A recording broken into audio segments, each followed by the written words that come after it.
ஹஸ்பண்டோ இல்ல வைஃபோ கள்ள தொடர்புல இருக்காங்க அப்படிங்கிறதுக்காக அவங்களை பனிஷ் பண்ண முடியாது.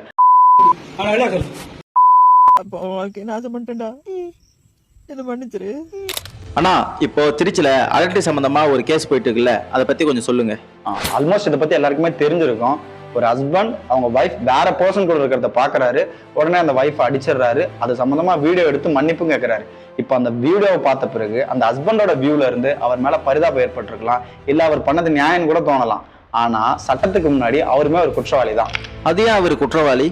ஏன்னா இந்தியாவை பொறுத்த வரைக்கும் அடல்ட்ரி ஒரு அஃபென்ஸே கிடையாது. அதாவது உங்க ஹஸ்பண்டோ இல்ல வைஃபோ கள்ள தொடர்புல இருக்காங்க அப்படிங்கிறதுக்காகலாம் அவங்களை பனிஷ் பண்ண முடியாது. ஆனா அதுவே உங்களுடைய பார்ட்னர் அடல்ட்ரியில இருக்காங்க அப்படிங்கிறதுக்காக நீங்க அவங்களை அசால்ட் பண்ணாலோ அட்டாக் பண்ணாலோ நிச்சயமா உங்களை பனிஷ் பண்ணுவாங்க. அப்போ இந்த மாதிரி அடல்ட்ரி கேஸுக்கு என்னதானா சொல்யூஷனு? ஓகே, அடல்ட்ரியை பொறுத்த வரைக்கும் அது ஒரு கிரவுண்டா வச்சு நீங்க உங்க பார்ட்னர்ட்ட இருந்து டிவோர்ஸ் வாங்கிக்கலாம். இதையே ஒரு ரீசனா வச்சு நீங்க அவங்களுக்கு மெயின்டெனன்ஸ் கூட கொடுக்க வேணாம் அப்படின்னு நிறைய கேஸ்ல சொல்லியிருக்காங்க. இந்த மாதிரி அடல்ட்ரி கேஸ் சம்பந்தமா உங்களுக்கு ஜட்மெண்ட் தேவைப்பட்டா எங்களுக்கு டிஎம் பண்ணுங்க. உங்க ஃப்ரெண்ட்ஸ்க்கு யாருக்கு இந்த வீடியோ தேவைப்படுதோ அவங்களுக்கு இதை ஷேர் பண்ணுங்க. அப்படியே நம்ம பேஜை ஃபாலோ பண்ணிடுங்க. Thank you all.